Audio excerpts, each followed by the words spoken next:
Dear viewers, আমাদের আজকের আলোচ্য বিষয় চাকরির পরীক্ষায় যে অঙ্কগুলো বারবার আসে।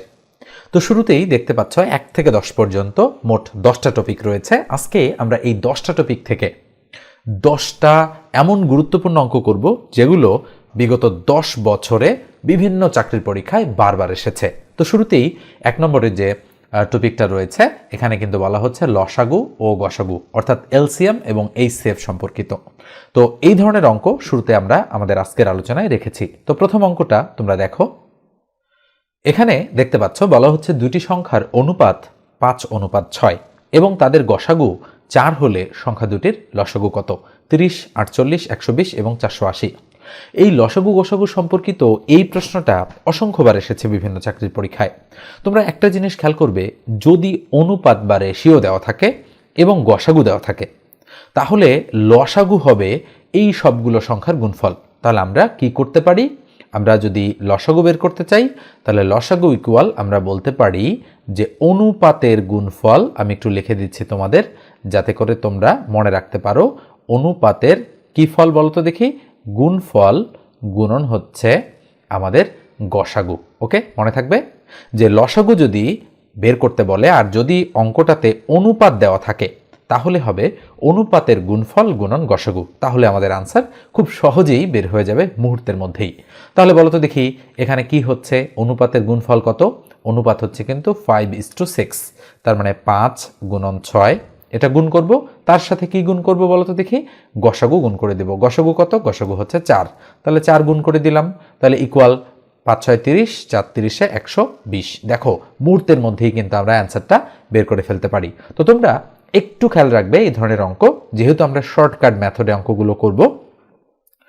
তো দুটি সংখ্যার অনুপাত দেওয়া থাকবে এবং এদের গসাগু দেওয়া থাকবে, তাহলে লসাগু বের করার জন্য আমরা খুবই শর্টকাটে এই সূত্রটা প্রয়োগ করে দিতে পারি। আচ্ছা বলো তো দেখি, এমনটা যদি হয় যে দুটি সংখ্যার অনুপাত দেওয়া আছে, আমাদের এখানে গসাগুর মান দেওয়া নাই, এখানে ধরো লসাগুর মান দেওয়া আছে আর এখানে গসাগু বের করতে বলেছে, তখন কি রকম হবে?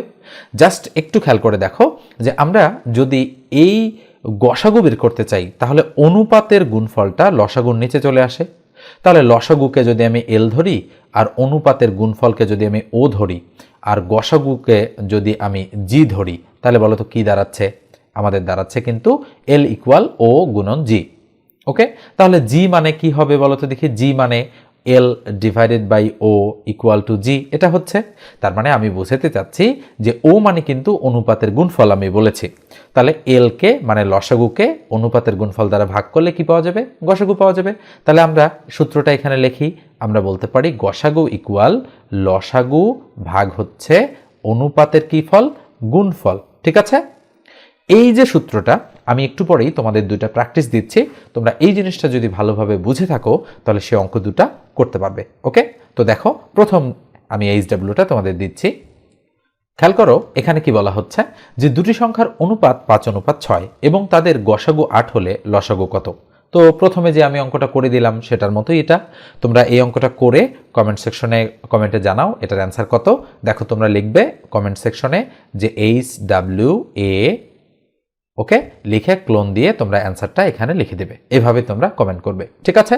এরপরে পরের প্রশ্নটা দেখো, এটা দেখো HWB অর্থাৎ হোমওয়ার্ক বি দেওয়া রয়েছে। দুটি সংখ্যার অনুপাত 5:6 এবং তাদের লসাগু যদি 120 হয় তাহলে সংখ্যা দুটির গসাগু কত?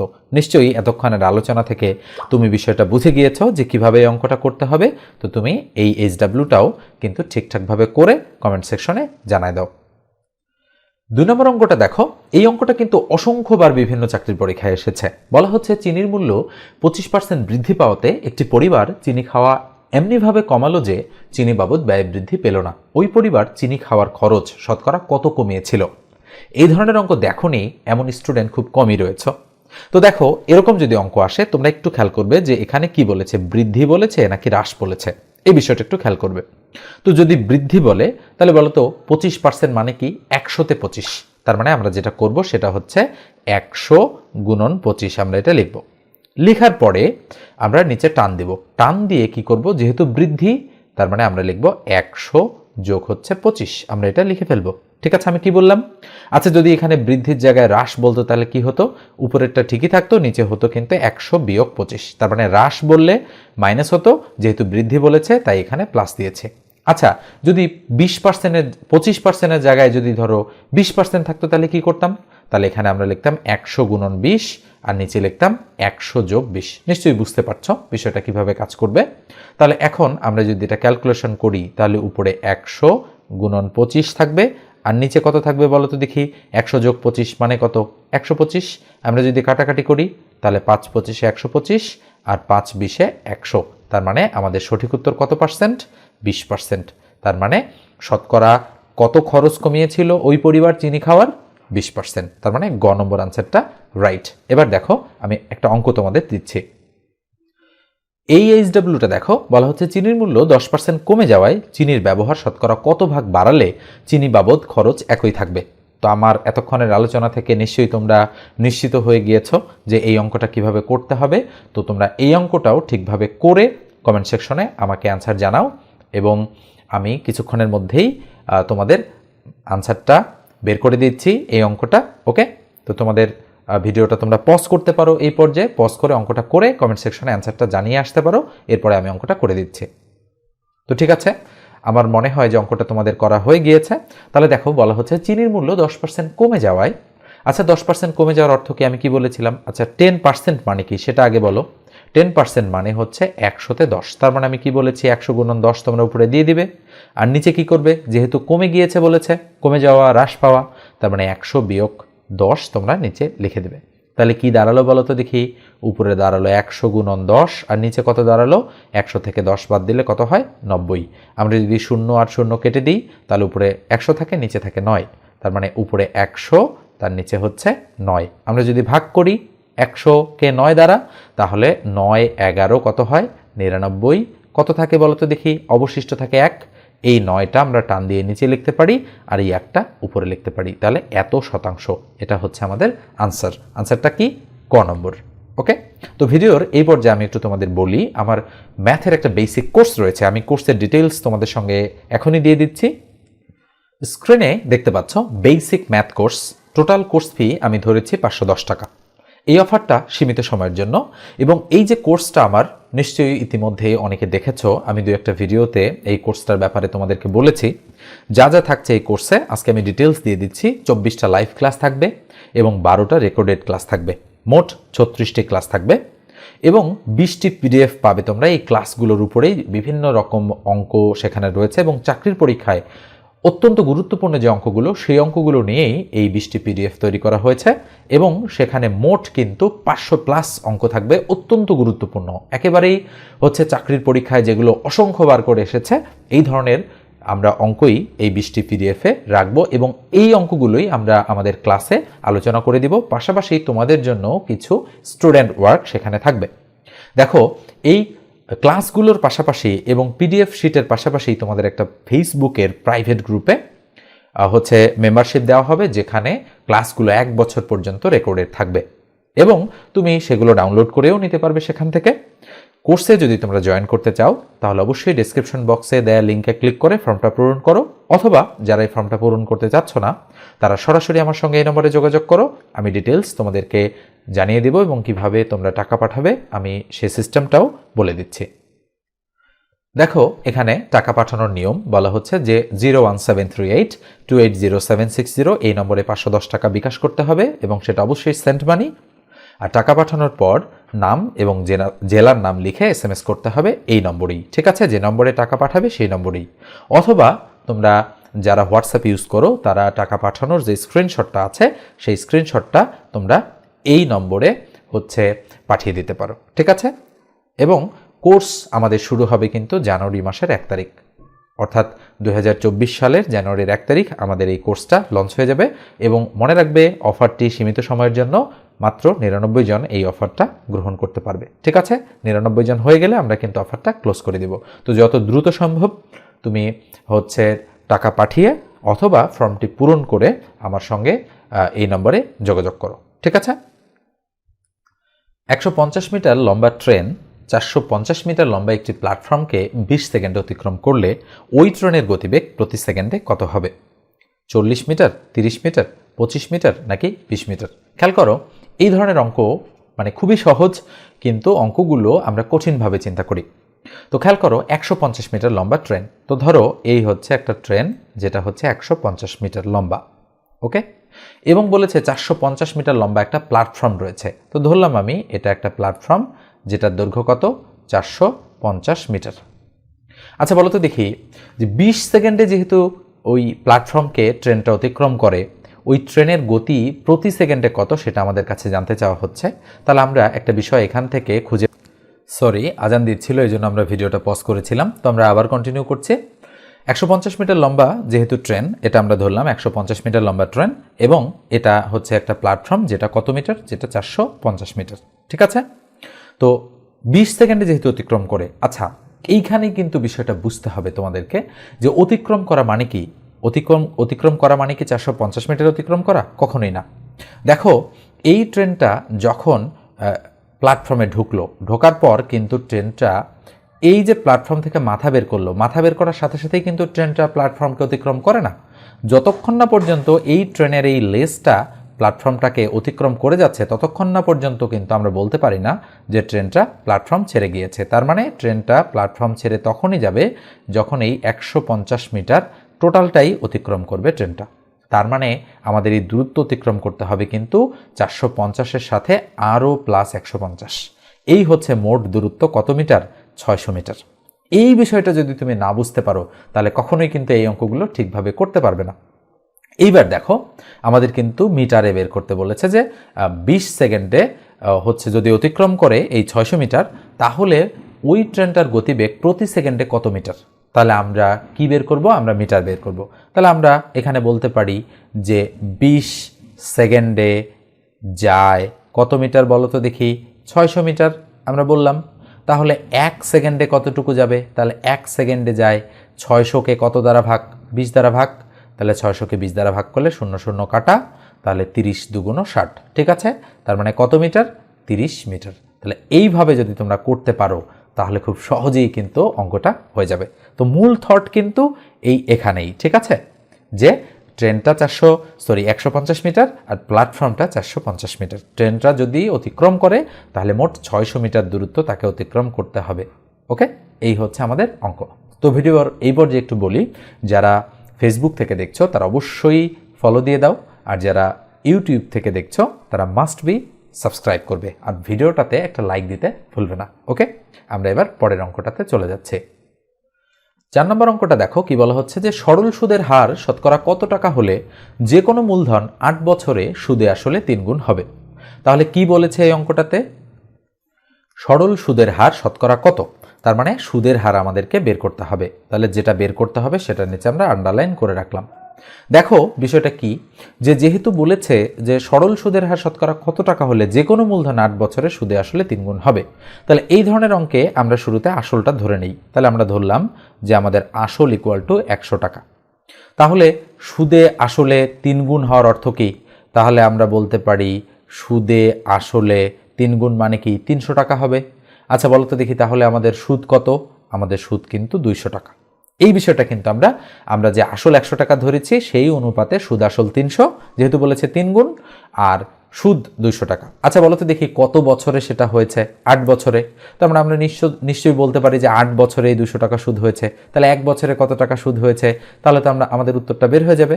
তাহলে আমরা বলতে পারি যে 8 বছরের সুদ কত টাকা? 200 টাকা। তাহলে 1 বছরের সুদ কত হবে?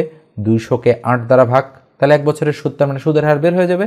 তাহলে 8 দিয়ে যদি 200কে আমরা কাটি, তাহলে 8 দুগুণ 16, থাকলো 4, 40, 5 8 40। তার মানে কত শতাংশ? 25%।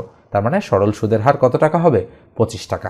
এইভাবে আমাদের বুঝে বুঝে অঙ্কটা কিন্তু করতে হবে। এটাই হচ্ছে সবচেয়ে বেস্ট ওয়ে এই অঙ্কটা করার। এবার আমরা পরের অঙ্কটাতে চলে যাচ্ছি। 5 নম্বর অঙ্কটা দেখো, 100 টাকায় 10টি ডিম কিনে 100 টাকায় 8টি ডিম বিক্রয় করলে শতকরা লাভ কত হবে সেটা আমাদেরকে খুঁজে বের করতে বলেছে। তাহলে কি বের করব? আমরা কিন্তু লাভ বের করব। তো এই ধরনের অঙ্ক করার সময় একটা জিনিস তোমরা খেয়াল করবে, সেটা হলো যে আমরা যদি দেখি যে টাকার অঙ্কটা সেম, অর্থাৎ 100 টাকায় এতটা কিনেছে আবার ওই 100 টাকায় এতটা বিক্রি করেছে, ওই টাকার অঙ্ক থেকে আমরা অমিট করে দিব। অমিট করে দিলে ক্রয় কতটা 10টা, বিক্রয় কতটা 8টা। তার মানে আমরা সূত্র প্রয়োগ করব ক্রয় মাইনাস বিক্রয় ভাগ বিক্রয় গুণন 100। এই সূত্রটা আমরা প্রয়োগ করে দিব। তাহলে কি দাঁড়াচ্ছে বলো তো দেখি, এখানে ক্রয় কয়টা 10টা, মাইনাস বিক্রয় কয়টা 8টা, ভাগ বিক্রয় কয়টা 8টা, গুণন কত 100। তাহলে উপরে কি থাকে, উপরে থাকে 2, নিচে থাকে 8, গুণন হচ্ছে 100। তাহলে যদি আমি কাটাকাটি করি 4 2 8 আর 4 দিয়ে 100কে কাটলে 4 25 100। তার মানে উত্তর কত 25%। তার মানে গ নম্বর আনসারটা এক্ষেত্রে আমাদের কিন্তু রাইট। দেখো এই ধরনের অঙ্ক টাকার ফিগার যদি সমান থাকে, যদি বলে 50 টাকায় 10টা কিনে 50 টাকায় 8টা বিক্রি করা হলো, তারপরে কিন্তু সেম জিনিস। যদি বলে টাকায় এতটা কিনে টাকায় এতটা বিক্রি, তবুও কিন্তু সেম ভাবেই আমরা অঙ্কটা করে ফেলবো। তো এরকম একটা অঙ্ক আমি তোমাদের দিচ্ছি, দেখো এই অঙ্কটা দেখো কি বলা হচ্ছে, যে টাকায় 3টির করে লেবু কিনে টাকায় 2টি করে বিক্রি করলে শতকরা কত লাভ হবে। এটাও কমপক্ষে 50 থেকে 60 বার এসেছে বিভিন্ন চাকরির পরীক্ষায়, বিগত 10 বছরই কেবল। তাহলে কিভাবে বের করবে নিশ্চয়ই বুঝে গিয়েছো। টাকায় এবং টাকায় বলেছে, টাকায় মানে ধরো 1 টাকায়, তাহলে টাকার ফিগার সেম। তার মানে এই অঙ্কটার অ্যান্সার বের করে কমেন্ট সেকশনে আমাকে জানায় দাও। এবং অ্যান্সার কিভাবে লিখবে আমি আগেই বলেছি, লিখবে HWD নম্বরের অ্যান্সার কত এত। ঠিক আছে, এভাবে কমেন্ট সেকশনে কমেন্ট করে দাও। এবার আমরা পরের অঙ্কটাতে চলে যাচ্ছি। 6 নম্বর অঙ্কটা দেখো, বলা হচ্ছে পিতা মাতা ও পুত্রের বয়সের গড় 37 বছর, আবার পিতা ও পুত্রের বয়সের গড় 35 বছর। মাতার বয়স কত? 38, 41, 45 নাকি 48? তো এই অঙ্কটা গড় সংক্রান্ত। আমরা 6 নম্বরে কি রেখেছিলাম একটু দেখে আসি। দেখো 6 নম্বরে আমরা কিন্তু বয়স সংক্রান্ত রেখেছিলাম, সেই কারণে পিতা মাতা ও পুত্রের বয়স সংক্রান্ত অঙ্ক 6 নম্বরে আমাদের এসেছে। আমরা কিন্তু ঠিক এই চার্টটাই ফলো করছি, যেটা আরও একবার আমি তোমাদেরকে মনে করাই দিলাম। এরপরে আমরা সময় দূরত্বের অঙ্ক করব। দেখো তাহলে কি হচ্ছে, যেহেতু বয়স সংক্রান্ত অঙ্ক, পিতা মাতা ও পুত্রের বয়সের গড় 37 বছর। তাহলে 3 জনের বয়সের গড় 37, এর মানে কি? এর মানে হচ্ছে আমরা যদি বলি যে পিতা মাতা এবং পুত্র এদের কি বয়সের কি গড়, গড় কত বলা আছে? গড় বলা আছে 37। আচ্ছা, যদি আমরা পিতা মাতা এবং পুত্রের বয়সের সমষ্টি বের করতে চাই, তাহলে সমষ্টি কি হবে? 37কে 3 দিয়ে গুণ। তাহলে 37কে 3 দিয়ে গুণ করলে কি হবে? 3 গুণন 37 ইকুয়াল টু 3 7 21 1 হাতে কত 2, 3 3 9 আর 2 11, তাহলে 111 বছর। এবার কি বলেছে যে আবার পিতা ও পুত্রের বয়সের গড়, তার মানে 2 জন। এবার তার মানে আমি একটু অন্য কালার ব্যবহার করে লিখছি, আমি লিখছি পিতা আর কে পুত্র, এই 2 জনের বয়সের গড় কত বলো তো দেখি? বয়সের গড় কিন্তু এই 2 জনের 35 বছর। দেখো এখানে কিন্তু 35 দেয়া আছে। তাহলে এই 2 জনের পিতা এবং পুত্রের বয়সের কি সমষ্টি কত হবে বলো তো? তার মানে 35 গুণন 2, এটা হচ্ছে সমষ্টি। তাহলে সমষ্টি কত দাঁড়াচ্ছে আমাদের? 35 দুগুণ কত হচ্ছে? 70। তার মানে এবার কি বলেছে যে মাতার বয়স কত? আচ্ছা বলো তো দেখি, এখানে তো 3 জন ছিল, পিতা ছিল, মাতা ছিল, পুত্র ছিল। এখানে শুধু পিতা আর পুত্র, তার মানে মাতা অনুপস্থিত। তার মানে যদি আমরা 111 থেকে 70 বিয়োগ করি, তাহলে আমরা মাতার বয়সটা পেয়ে যাব। তাহলে 1 7 আছে 11 করতে কত? 4। তার মানে কত বছর? আমাদের 41 বছর। তাহলে মাতার বয়স 41 বছর, মানে খ নম্বর আনসারটা রাইট। দেখো এভাবে যদি তুমি বুঝে বুঝে অঙ্ক করতে পারো, তাহলে কখনোই আর এই ধরনের অঙ্ক ভুল হবে না। ওকে, এবার আমরা 7 নম্বরটাতে চলে যাচ্ছি। একটি বানর 13 মিটার উঁচু পিচ্ছিল বাঁশের উপর উঠতে প্রথম সেকেন্ডে 3 মিটার ওঠে এবং পরবর্তী সেকেন্ডে 1 মিটার নেমে আসে। বানরটি কত সেকেন্ডে উক্ত বাঁশের মাথায় উঠবে? ওকে, তো এই ধরনের অঙ্কও তোমরা দেখো যে বিভিন্ন চাকরির পরীক্ষায় এসেছে। তো এই জন্য আমরা একটা আজকে শর্টকাট মেথড হচ্ছে ইউজ করব এই ধরনের অঙ্কগুলো করার জন্য। এই অঙ্কটা ভালোভাবে বোঝো, এরপর আমি তোমাদের একটা অঙ্ক করতে দিব। ঠিক আছে, তো দেখো এখানে কি বলা হচ্ছে, বলা হচ্ছে কিন্তু যে বানরটা 13 মিটার উঁচু বাঁশে পিচ্ছিল বাঁশের উপর উঠতে প্রথম সেকেন্ডে কয় মিটার ওঠে বলো তো দেখি? 3 মিটার, এবং পরবর্তী সেকেন্ডে 1 মিটার নেমে আসে। তাহলে কত সময় লাগবে, মানে বানরটির কত সেকেন্ড সময় লাগবে, তার মানে টাইম বের করতে বলেছে। তাহলে আমরা টাইম ইকুয়াল শর্টকাট সূত্রটা আমরা লিখব 2 ইন্টু বাঁশটার দৈর্ঘ্য মানে লেন্থ মাইনাস রাইজ। রাইজ মানে কি? কয় সেকেন্ডে ওঠে সেটা। লেন্থ মানে মোট বাঁশটার দৈর্ঘ্য, আর আর মানে হচ্ছে রাইজ। রাইজ মানে কতটুকু ওঠে, ঠিক আছে, 1 সেকেন্ডে, ডিভাইডেড বাই ওই রাইজ মাইনাস আমরা কি করব, মানে ফল, অর্থাৎ কতটুকু নিচে নামে। তাহলে আমি কি বলছি? এল মানে হচ্ছে লেন্থ, লেন্থ মানে বাঁশটার মোট দৈর্ঘ্য, আর আর মানে হচ্ছে রাইজ, রাইজ মানে কতটুকু উপরে ওঠে সেটা। আর এফ মানে হচ্ছে ফল, মানে কতটুকু নিচে নামে সেটা। ঠিক আছে, আমি এটা আর লিখছি না। তাহলে ইকুয়াল 2 ইন্টু, বলো তো লেন্থ কত বাসটার, মোট দৈর্ঘ্য হচ্ছে 13, তার মানে আমরা 13 বসায় দিলাম, মাইনাস রাইজ মানে কতটুকু প্রথম সেকেন্ডে 3 মিটার ওঠে, ওই জন্য রাইজ হচ্ছে 3, ব্র্যাকেট ক্লোজ। তাহলে রাইজ মানে তো 3 লিখলাম, মাইনাস এফ মানে ফল, কতটুকু নিচে নামে, 1 মিটার নিচে নামে, তার মানে দিলাম আমরা 1। এবং মনে রাখতে হবে যে এই টোটাল এই সূত্রটার সাথে কিন্তু আমরা ফাইনালি 1 যোগ করব, তার মানে এখানে +1 আমাদের দিয়ে দিতে হবে। তার মানে time equal 2 into L minus R divided by R minus F plus হচ্ছে 1। ওকে, এই একটা কিন্তু তোমাদের খুব ভালোভাবে মনে রাখতে হবে। তাহলে ইকুয়াল কি দাঁড়াচ্ছে বলো তো দেখি, উপরে 2 ইন্টু 13 থেকে 3 গেলে কত থাকে 10, আর নিচে 3 থেকে 1 গেলে কত থাকে 2, ভাগ কত যোগ কত 1, তার মানে 2 2 আমরা কেটে দিতে পারি, 10 আর 1 কত হয় 11, তার মানে কত সেকেন্ড সময় লাগে বলো তো দেখি, 11 সেকেন্ড। ঠিক আছে, তার মানে ঘ নম্বর আনসারটা রাইট। এভাবে যদি তোমরা করতে পারো বুঝে বুঝে, তাহলে এই ধরনের অঙ্ক করার জন্য আর তোমাদের বেগ পেতে হবে না। ঠিক আছে, এবার আমরা তোমাদের একটা অঙ্ক দিচ্ছি, সেই অঙ্কটা তোমরা করবে। এখানে দেখো বলা হচ্ছে একটি বানর 92 ফুট উঁচু একটি তৈলাক্ত বাঁশ বেয়ে উপরে উঠতে লাগলো। বানরটি প্রথম মিনিটে 12 ফুট উপরে ওঠে, কিন্তু দ্বিতীয় মিনিটে 8 ফুট নিচে নেমে যায়। বাঁশের মাথায় উঠতে বানরটির কত মিনিট সময় লাগবে? ওকে, তাহলে ঠিক একই সূত্র, তাহলে টাইম ইকুয়াল যেভাবে বলেছি সেভাবে অঙ্কটা করে অ্যান্সারে আমাকে তোমরা কমেন্ট করে জানাই দাও। ঠিক আছে, এবার আমরা পরের অঙ্কটাতে চলে যাচ্ছি। 8 নম্বর অঙ্কটা দেখো, বলা হচ্ছে একটি সমকোণী ত্রিভুজের লম্ব ভূমি অপেক্ষা 2 সেন্টিমিটার ছোট, কিন্তু অতিভুজ ভূমি অপেক্ষা 2 সেন্টিমিটার বড়। অতিভুজের দৈর্ঘ্য কত? যেহেতু শুরুতে বলেছে একটা সমকোণী ত্রিভুজ, তার মানে আমরা একটা সমকোণী ত্রিভুজ অঙ্কন করব। এখানে দেখো এই হচ্ছে একটা সমকোণী ত্রিভুজ। এই সমকোণী ত্রিভুজটার কি বলা হচ্ছে যে লম্বটা মানে এই এবি লম্বটা ভূমি অপেক্ষা 2 সেন্টিমিটার ছোট। তার মানে আমরা ভূমিকে যদি x ধরে নেই, তাহলে লম্ব কি হবে? লম্ব হবে x-2, নিশ্চয়ই বোঝা যাচ্ছে। কিন্তু অতিভুজ ভূমি অপেক্ষা 2 সেন্টিমিটার বড়, তার মানে বলতে এসি হচ্ছে অতিভুজ, এসি কত? ভূমি অপেক্ষা 2 সেন্টিমিটার বড়। তাহলে এভাবে আমরা ধরতে পারি বিষয়টাকে। এবার বলা হচ্ছে যে অতিভুজের দৈর্ঘ্য কত, তার মানে আমাদের এই x+2 এর মান কত সেটা আমাদের কিন্তু বের করতে বলেছে। ঠিক আছে, তো এই যে তিনটে জিনিস আমরা পেলাম, আমরা পিথাগোরাসের একটা সূত্র জানি, অতিভুজের উপর স্কোয়ার ইকুয়াল লম্ব স্কোয়ার প্লাস ভূমি স্কোয়ার। ঠিক আছে, তাহলে আমরা একটু খেয়াল করব, আমরা অ্যান্সার চয়েস থেকেও কিন্তু বিষয়টা বের করতে পারি। তো আমি অঙ্কটা আগে করে দিচ্ছি, ঠিক আছে, তাহলেই তোমরা বুঝতে পারবে। তার মানে আমরা বলতে পারি এই ধরনের অঙ্কের ক্ষেত্রে যেহেতু পিথাগোরাসের সূত্র, অতিভুজের উপরে স্কোয়ার ইকুয়াল কি বলতে পারি আমরা? লম্বের উপরে স্কোয়ার যোগ হচ্ছে ভূমির উপরে স্কোয়ার। এই সূত্রটা যদি আমরা প্রয়োগ করে দেই, তাহলে বলতো অতিভুজ কত? x+2, তার মানে x+2 তার উপর কি হচ্ছে?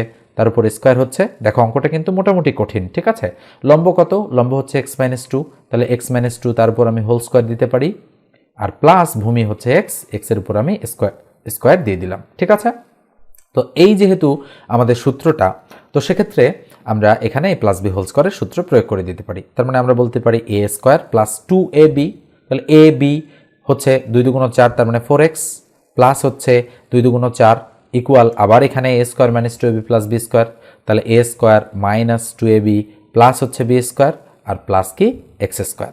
তাহলে এখানে খেয়াল করো যে আমরা কিন্তু চাইলে এখানে উভয় দিকের স্কোয়ার স্কোয়ার কেটে দিতে পারি, 4 4 কেটে দিতে পারি। তাহলে কি হয় বলো তো দেখি?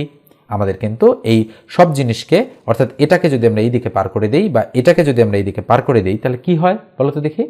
আমরা লিখতে পারি 4x, এই -4xটা এদিকে আসলে +4x হয়, এবং এক্স স্কোয়ার এদিকে আসলে -x স্কোয়ার হয়, ইকুয়াল টু কি হয়? 0। তাহলে 4 আর 4 কত হয়? 8x, তাহলে 8x - x square equal to কি হলো আমাদের? 0। তাহলে আমরা যদি এখানে x কমন নেই, তাহলে কি থাকে বলো তো? x কমন নিলে থাকে 8 - x ইকুয়াল টু 0। তাহলে এখানে হয় x ইকুয়াল টু 0 হবে অথবা 8 - x ইকুয়াল টু 0 হবে। তাহলে আমরা এইভাবে বলতে পারি যে হয় x ইকুয়াল টু 0 অথবা আমাদের কি হবে বলো তো দেখি? 8 - x ইকুয়াল টু 0। তাহলে সুতরাং আমরা বলতে পারি 8 ইকুয়াল টু এই x ওইদিকে আসলে +x হয়ে যায়। তার মানে আমরা x এর মান কত পেলাম? 8 পেলাম। আসলে বাম ডান একই কথা কিন্তু। ওকে, তাহলে x এর মান যেহেতু 8 পেয়েছি আমরা, তাহলে বলতো আমরা কিসের মান বের করতে চাই? আমরা কিন্তু x প্লাস 2 এর মান বের করতে চাই। তাহলে x প্লাস 2 তার মানে 8 আর 2 কত হয়? 10। তার মানে আমাদের অতিভুজের মান কত হবে? 10 সেন্টিমিটার। ঠিক আছে? তো দেখো, আমি বলেছিলাম যে আমরা অ্যান্সার চয়েস থেকে কিন্তু এটা করতে পারি। তো তোমরা যদি এই যে সূত্রটা জানো, তাহলে কিন্তু তোমরা অঙ্কটা গেস করতে পারবে যে অতিভুজের মানটা কত হবে। তো দেখো, অতিভুজ যদি 10 হয়, তাহলে এটা হবে 8 এবং এটা কত হবে? সরি, এটা হবে 6 এবং এটা হবে 8। দেখো, 6 এর উপরে স্কোয়ার দিলে 6 6 34, আর 8 এর উপরে স্কোয়ার দিলে 8 8 64। তাহলে 64 আর 36 কত হয়? 100। আর 10 এর উপরে স্কোয়ার দিলে 10 10 100। এই বিষয়টা তোমরা অঙ্কটা যদি ভালোভাবে জানো, তাহলে কিন্তু শর্টকাটেই করে ফেলতে পারবে। যদিও এই বিষয়টা একটু কঠিন রয়েছে, তারপরেও তোমরা যদি এই অঙ্কগুলো এবং পিথাগোরাসের এই অঙ্কগুলো যদি ভালোভাবে বুঝে থাকো, তাহলে অবশ্যই তোমরা মুখে মুখে আনসার করতে পারবে। তো ওকে, তো আমার এই কোর্সটাতে আমি শর্টকাট যেমন শেখাই, ঠিক সেরকম বেসিকও শেখাই। এই জন্য আমি কিন্তু নাম দিয়েছি বেসিক ম্যাথ কোর্স। ওকে, তোমরা অবশ্যই সেই কোর্সে জয়েন করবে যাদের ম্যাথ শেখার আগ্রহ রয়েছে। ঠিক আছে, এবার আমরা 9 নম্বর অঙ্কটাতে চলে যাচ্ছি। 9 নম্বর অঙ্কটা দেখো, এই অঙ্কটা কিন্তু সম্ভাবনার একটা অঙ্ক। বলা হচ্ছে সম্ভাবনা কত। এটা রিসেন্ট যে প্রাইমারি সহকারী শিক্ষক নিয়োগ পরীক্ষা হয়েছে সেখানে এসেছে। বলা হচ্ছে 1 থেকে 440 পর্যন্ত সংখ্যাগুলির একটি দৈব চয়ন পদ্ধতিতে নেওয়া হলে সংখ্যাটি বর্গ সংখ্যা হওয়ার সম্ভাবনা কত। তো সম্ভাবনার ইংরেজি হচ্ছে প্রবাবিলিটি। তো আমরা সম্ভাবনার সূত্রটা আগে শিখে আসি। সম্ভাবনা মানে হচ্ছে নিচে মোট ঘটনা আর উপরে হচ্ছে অনুকূল ঘটনা। এই বিষয়টা তোমরা একটু মাথায় রাখবে। তাহলে কি বললাম? নিচে হচ্ছে মোট ঘটনা আর উপরে হচ্ছে অনুকূল ঘটনা। তাহলে মোট ঘটনা মানে হচ্ছে টোটাল যতগুলো ঘটনা ঘটতে পারে সেটা, আর অনুকূল মানে যেটা বলবে সেটা। ঠিক আছে, মানে অঙ্কে যেটা চাইবে সেটা। তাহলে মোট ঘটনা কত বলতো দেখি? এই অঙ্কটাতে মোট ঘটনা 1 থেকে 440 পর্যন্ত, তার মানে মোট ঘটনা 440টা। তাহলে আমরা 440 পেয়ে গেলাম। এবার অনুকূল ঘটনা খুঁজে বের করার পালা। পরে আমরা দেখি কি বলেছে, যে এই সংখ্যাগুলোর মধ্যে একটি দৈব চয়ন পদ্ধতিতে নেওয়া হলে সংখ্যাটি বর্গ সংখ্যা হওয়ার সম্ভাবনা কত। তার মানে আমরা একটু দেখি যে 1 থেকে 440 পর্যন্ত বর্গ সংখ্যা কোনগুলো রয়েছে। বর্গ সংখ্যা যেমন 1 একটা বর্গ সংখ্যা, 4 একটা বর্গ সংখ্যা, 9 একটা বর্গ সংখ্যা, 16 একটা বর্গ সংখ্যা, 25 একটা বর্গ সংখ্যা, এভাবে কিন্তু চলতে থাকে। তাহলে বলো তো দেখি, 1 বর্গ সংখ্যাটা তৈরি হয়েছে 1 এর উপরে স্কোয়ার, 4 তৈরি হয়েছে 2 এর স্কোয়ার, 9 তৈরি হয়েছে 3 এর স্কোয়ার, 16 তৈরি হয়েছে 4 এর স্কোয়ার, 25 তৈরি হয়েছে 5 এর স্কোয়ার। তার মানে আমরা দেখতে পাচ্ছি যে এইভাবে যদি 20 এর স্কোয়ার পর্যন্ত যায়, তাহলে 20 20 এ 400 হয়। কিন্তু 21 এর উপর স্কোয়ার যদি হয়, তাহলে 21 21 441 হয়, যেটা 440কে ক্রস করে যায়। এই জন্য এটা হবে না, 1 থেকে 20 পর্যন্তই হবে। তার মানে এখানে অনুকূল ঘটনা হচ্ছে 20টা। তার মানে আমরা অনুকূল ঘটনা কয়টা দিয়ে দেব? অনুকূল ঘটনা উপরে দিয়ে দেব 20টা। তাহলে আমাদের সম্ভাবনা বের হয়ে যাবে। তাহলে 0 0 আমরা কেটে দিলাম। 2 দিয়ে যদি আমরা 44কে কাটি, 22 2 44, তার মানে উপরে ছোট সংখ্যা, তার মানে 1 থাকে। তার মানে আমরা বলতে পারি 1/22 হচ্ছে আমাদের উত্তর। তার মানে ক নম্বর আনসারটা রাইট। এইভাবে আমাদের কিন্তু অঙ্কটা করতে হবে। এবার আমরা সর্বশেষ অঙ্কটা করব। 10 নম্বর অঙ্কটা দেখো, একটি ঘড়ি প্রতিদিন 10 মিনিট সময় হারায়। কতদিন পর ঘড়িটি এমন অবস্থায় পৌঁছাবে যখন ঘড়িটি সঠিক সময় নির্দেশ করবে। তাহলে আমরা শুরুতে একটা ঘড়ি অঙ্কন করি। স্ক্রিনে দেখতে পাচ্ছ এই হচ্ছে একটা ঘড়ি। তো এই যে ঘড়িটা, এই ঘড়িটার কিন্তু হচ্ছে মোট 12 থেকে 1 2 3 4 5 6 7 8 9 10 11 আবার 12। ওকে, তার মানে এই যে অংশগুলো, প্রত্যেকটা অংশগুলো, এটা 12 থেকে 1, তার মানে 1 ঘন্টা, 1 থেকে 2 2 ঘন্টা, 2 থেকে 3 3 ঘন্টা, এভাবে কিন্তু ঘন্টাগুলো যাচ্ছে। তাহলে বলা হচ্ছে একটি ঘড়ি প্রতিদিন 10 মিনিট করে সময় হারায়। তার মানে প্রত্যেক দিন স্লো হয় কয় মিনিট বলো তো দেখি? প্রত্যেক দিন স্লো হয় কিন্তু 10 মিনিটস প্রত্যেক দিন। ঠিক আছে, তাহলে প্রতিদিন যদি 10 মিনিট স্লো হয়, তার মানে বলো তো দেখি, মনে করো ঘড়িটা বর্তমান এই কাটার পজিশনে 12 বরাবর সব রয়েছে, মানে 12টা বাজে। তো আজকে যদি সময় হারানো শুরু করে, অর্থাৎ স্লো হওয়া শুরু করে, তাহলে বলো তো দেখি পুরো 12 ঘন্টা পর আবার সঠিক সময় ফেরত আসবে। যেহেতু প্রতিদিন 10 মিনিট করে সময় হারাচ্ছে, তার মানে আমরা দেখি এই 12 ঘন্টা হতে মোট কতদিন সময় লাগবে। তার মানে প্রত্যেক দিন যদি 10 মিনিট করে স্লো হয়, তাহলে 6 দিনে 1 ঘন্টা স্লো হবে, কেননা 6 × 10 = 60। তাহলে 6 দিনে যেহেতু 1 ঘন্টা স্লো হবে, তার মানে 12 ঘন্টা স্লো হতে মোট কতদিন সময় লাগবে? 72 দিন। তার মানে 72 দিন পর ঘড়িটা সঠিক সময়ে পৌঁছাবে। ঠিক আছে, নিশ্চয়ই তোমরা বুঝতে পেরেছ যে আমি কিভাবে জিনিসটা মানে মুখে মুখে ক্যালকুলেশন করলাম, ঠিক আছে? এই ধরনের অঙ্ক, অর্থাৎ এই অঙ্কটাও হুবহু অসংখ্যবার এসেছে, এই জন্য আমি বিবিধ অংশে এই অঙ্কটা রেখেছি, ঠিক আছে? তোমরা একটু দেখো, আমাদের কিন্তু এই যে চার্টটা, এই চার্টের সবার শেষে ছিল মিসেলেনিয়াস বা বিবিধ অংশ। এই বিবিধ অংশের মধ্যে আমি এই ঘড়ির অঙ্কটা রেখেছিলাম, এবং তার আগে ছিল সম্ভাবনা বা সম্ভাব্যতা, যেটার ইংরেজি হচ্ছে প্রবাবিলিটি। তো এইভাবে তোমরা যদি প্রত্যেকটা টপিক থেকে অঙ্ক শেখো, তাহলে কিন্তু কখনোই তোমাদের মানে যে প্রস্তুতিটা সেটা হচ্ছে কমজোরি হবে না। তোমরা অবশ্যই একটা টপিক থেকে বেশি অঙ্ক না শিখে প্রত্যেকটা টপিক টাচ করার চেষ্টা করবে, তাতে অঙ্ক কমন পাওয়ার পসিবিলিটি অনেক বেশি বেড়ে যাবে। তো এই হচ্ছে আমাদের আজকের ভিডিওটা কেমন লাগলো তোমরা জানাবে অবশ্যই। আর আমার যে কোর্সটা রয়েছে, সেই কোর্সে তোমরা অবশ্যই জয়েন করার চেষ্টা করবে, এবং টাকা পাঠাতে হবে স্ক্রিনে যে নম্বরটা দেয়া আছে এই নম্বরে, ঠিক আছে?